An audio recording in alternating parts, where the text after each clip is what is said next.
Two dudes building choppers. Dun-dun-dun-dun-dun-dun. Alright, this is episode 7 of Two Dudes Building Choppers.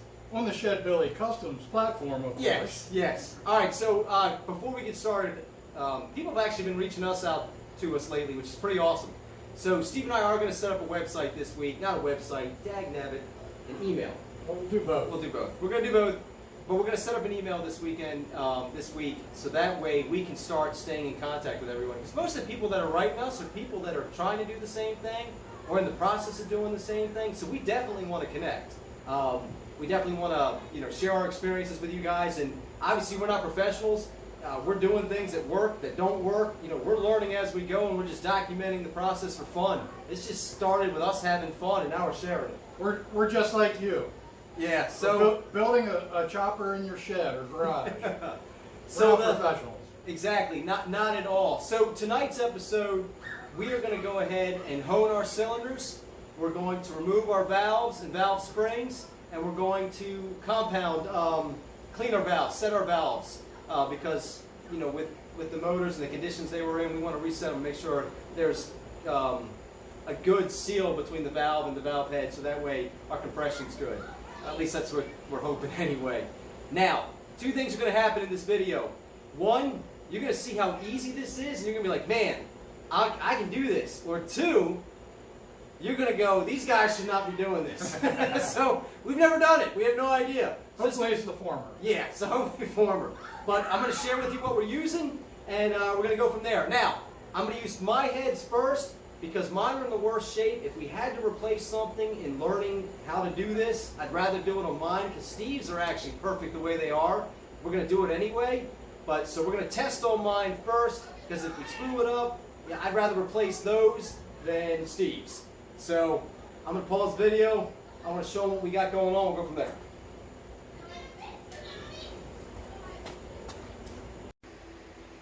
All right, so I'm going to do a close-up on the valves here.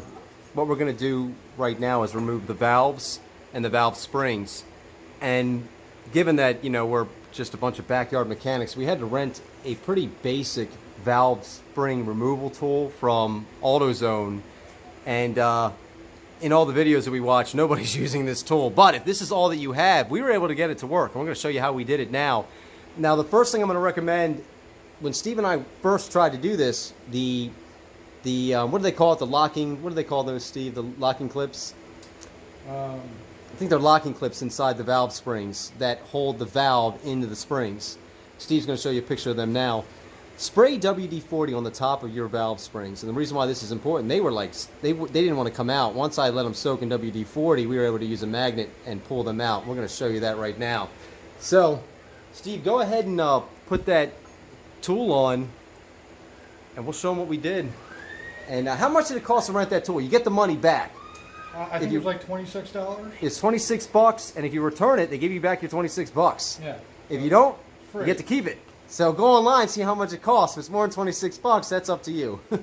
And they don't care. They're like, yeah, I don't care if you bring it back or not. I was like, I'm pretty sure we want our $26 back. All right, so I'll get you. So he's just going to get his to the lowest point that he can.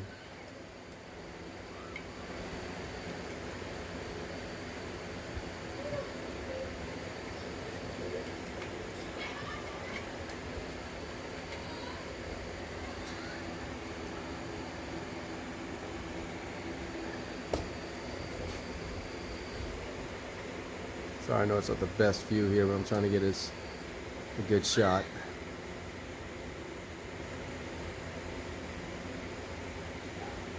So what I'm trying to do here is keep these two things on either side of the keepers that hold the spring onto the valve. So these clear that. So you tighten this up.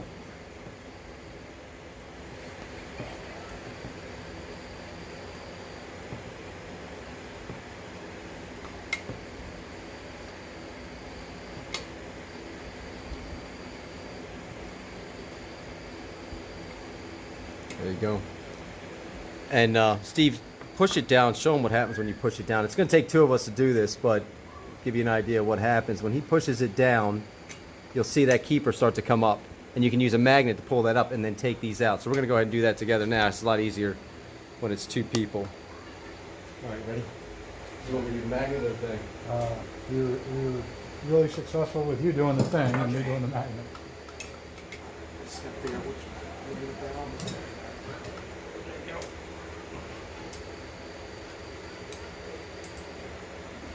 Perfect. You can get the other one. If not, I'll pull it up. That's all right, I can pull it out. And then once you get one of the keepers out, you just pull it out like that. And we've never done that before. That's awesome. I feel like still in there. Still in there. I'll let you do that. And Steve, being the engineer, he's going to go ahead and document everything properly. And then the valve, you just push it out. Just like that here. And I'm going to show you how we're going to rig it to clean it, since we don't have the valve cleaning tool either. But there you go. There's the valve.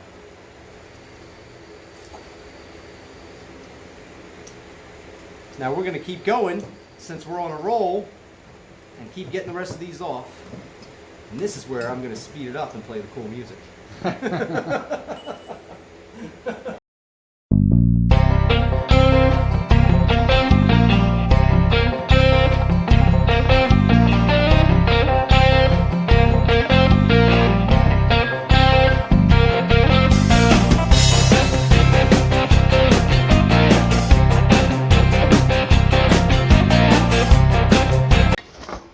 Now you can see Steve and I, we got them off, and to be honest with you, I guess that took what, 10 minutes tops? About 10 minutes, yeah. Yeah, that was pretty easy.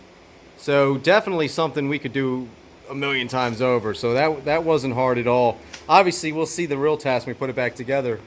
But Steve went ahead and marked, and we put them because it's important that they go back in the correct place, the place that they came out of. So we went ahead and just put bags in it, carbureted right, carbureted left. We are going to go ahead and set the valves today, so we're going to show you how we would do that.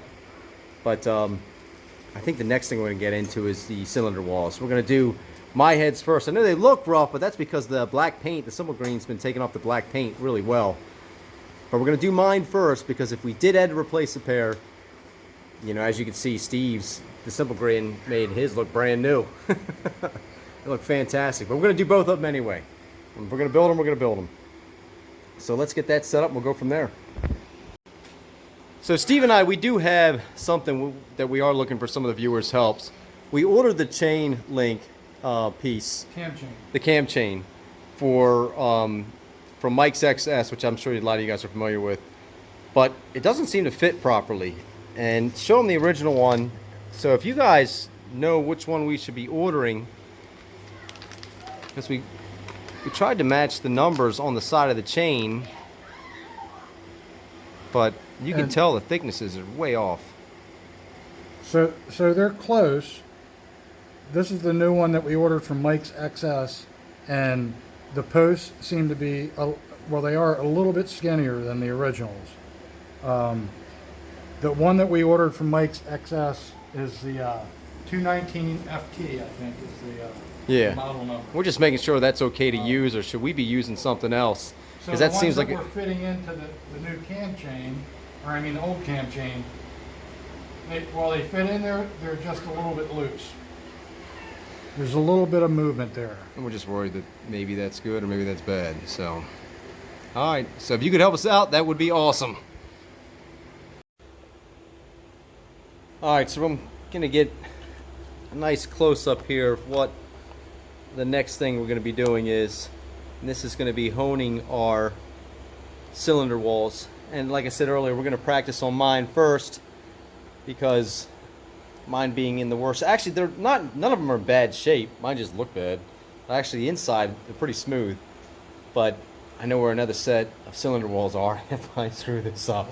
So we're going to practice on mine first. Now, I've done this on a Ford 302 and a Chrysler 383, so I'm pretty confident it's the same.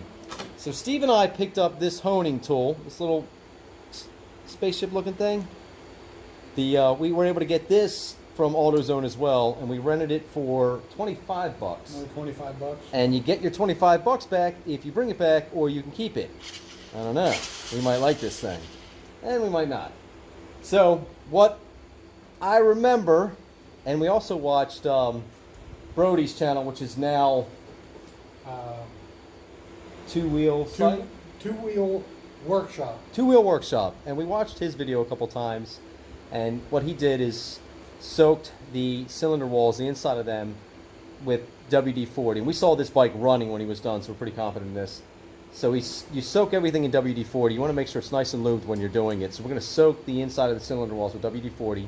We're going to keep a little bit of a 45-degree angle and just come in and out. So we're going to start off slow and then pick up speed, but not stay in one place at one time. And I'm just going to keep going. Just get comfortable with it. I'm just going to get comfortable with it. Now, I'm turning mine. A lot of people have their cylinder walls facing the other way, but if you've ever rebuilt a motor, if you've ever taken a motor apart, you always have that ring where the piston stops. And because I don't want to be starting where that piston lip is, where it always has a little bit of wear where that piston stops, I'd rather be finishing there so anything that does happen comes out of it, not into it. So that's just something I was thinking of. Let's see if my idea works. So Steve, you don't mind? Soak that thing. Gotta get it good. Yeah, nice and lubed. That's right. Yeah, we're gonna get that looking real good in there.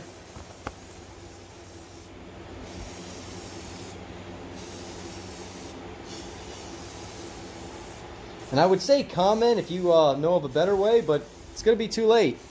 So you can keep that one to yourself, but I still need help with that chain link. All right, you ready?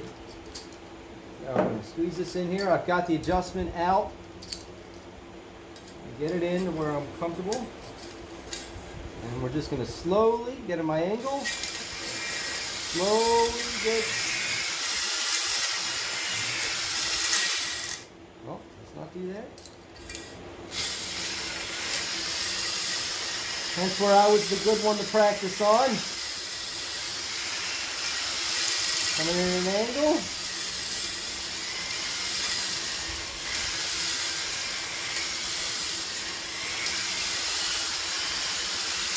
And I tell you what, it's, let's see how that feels. It moves around on its own, which I think is actually helping.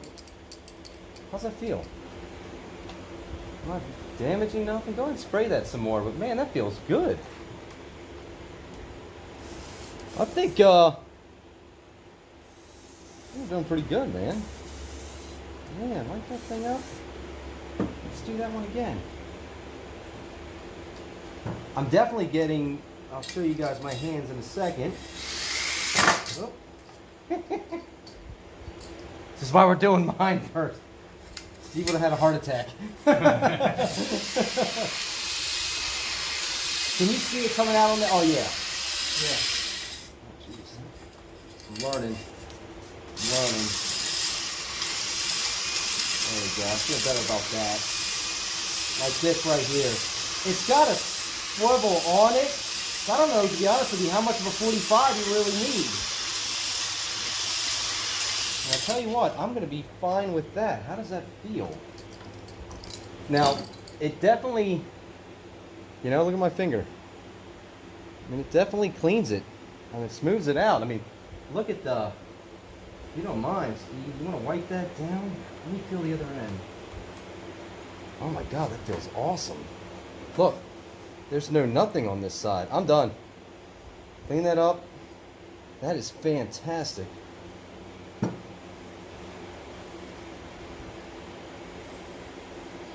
So you got a bunch of guys rebuilding their engines tonight, spent $51, and we're going to get our money back. Now the rings we're buying, because we're doing this on a budget. Where are you getting your rings from? See, Amazon. Amazon. We're going to do our rings from Amazon. I think I got a set for 35 bucks. Okay. On Amazon. 35 bucks, and then what else? Then I got a gasket set I bought off of eBay for another 35 bucks. Yeah. So This is definitely a budget build. How's that feel? That feels excellent. Yeah, even there's nothing here. I mean, feels awesome. that is incredible. That works so well. Do the other side. Yeah, switch it around though, because I like how it ended there, especially since I had my goof up there. You know what I mean? Yeah. Now, do you want to do yours yourself, or you want me to do it? Well, you're getting good practice here, so we'll stay with this. I've done it before, but only twice. Okay.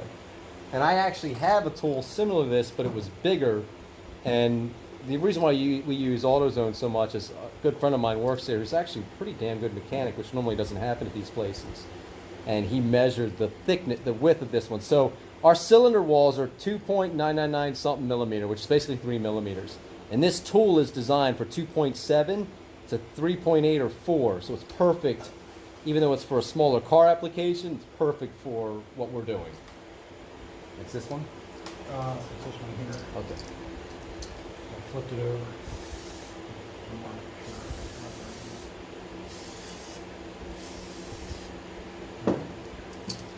Okay.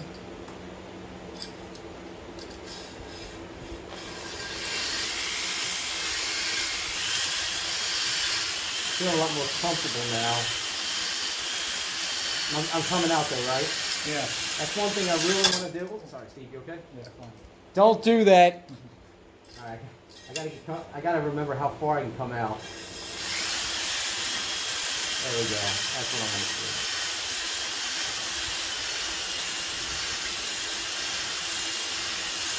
do. Luckily, I guess because the way these are designed, you don't mind, let's clean it up and do it again. The way these are designed, it's like kind of hard to screw up. It like when it pops out, it jumps out of the way. So I haven't done any damage yet, which is lucky. But obviously don't try to do what I just did. Clearly we're learning how to do this.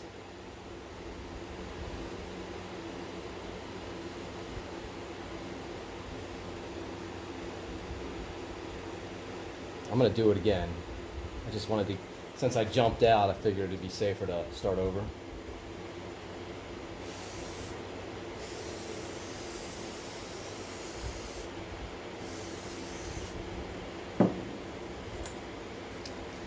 Alright, now this time.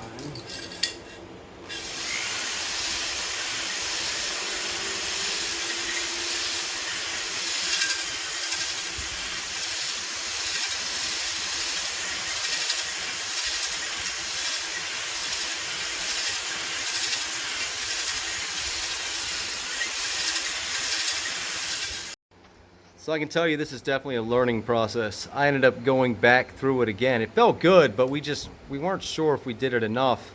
And so I upped the speed on the drill, soaked it a lot more, and it really came out nice. So I think we're starting to figure out how to properly do this and finish it off in the inside well. So I'm gonna show you, we're gonna do it again. Not on this one, this one's done. But it feels good, it looks good. There's no scratches inside of it. It just takes practice. So let's keep going. You wanted to learn, you got to do it. Steve's turn. Now, look, you're gonna feel for it. You really got to go fast, and that arm kind of straighten. It does what it's supposed to do. It moves around perfectly. That's where you started not hearing that sound anymore. And that's what you want. At least that's what we think. Mine feels really good though.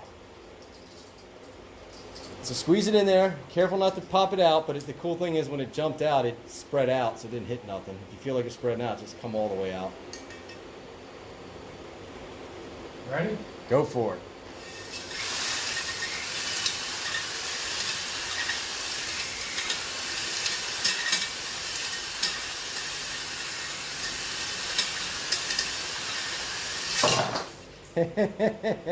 like I said, if it jumps on, just come all the way out so you don't hurt nothing. Spray it with WD-40. I'd rather just spray it again, and so we're not hurting nothing. And I don't know if you should, but it just seems like you should. Lube it up again before you put it back in there.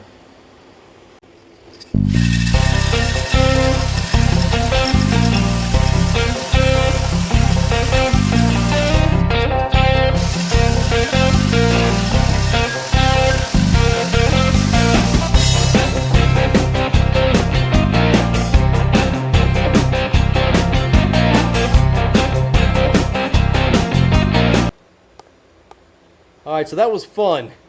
That wasn't hard to do, but you definitely want to, I don't want to say take your time, but definitely watch other people that have done this before. Definitely ask questions.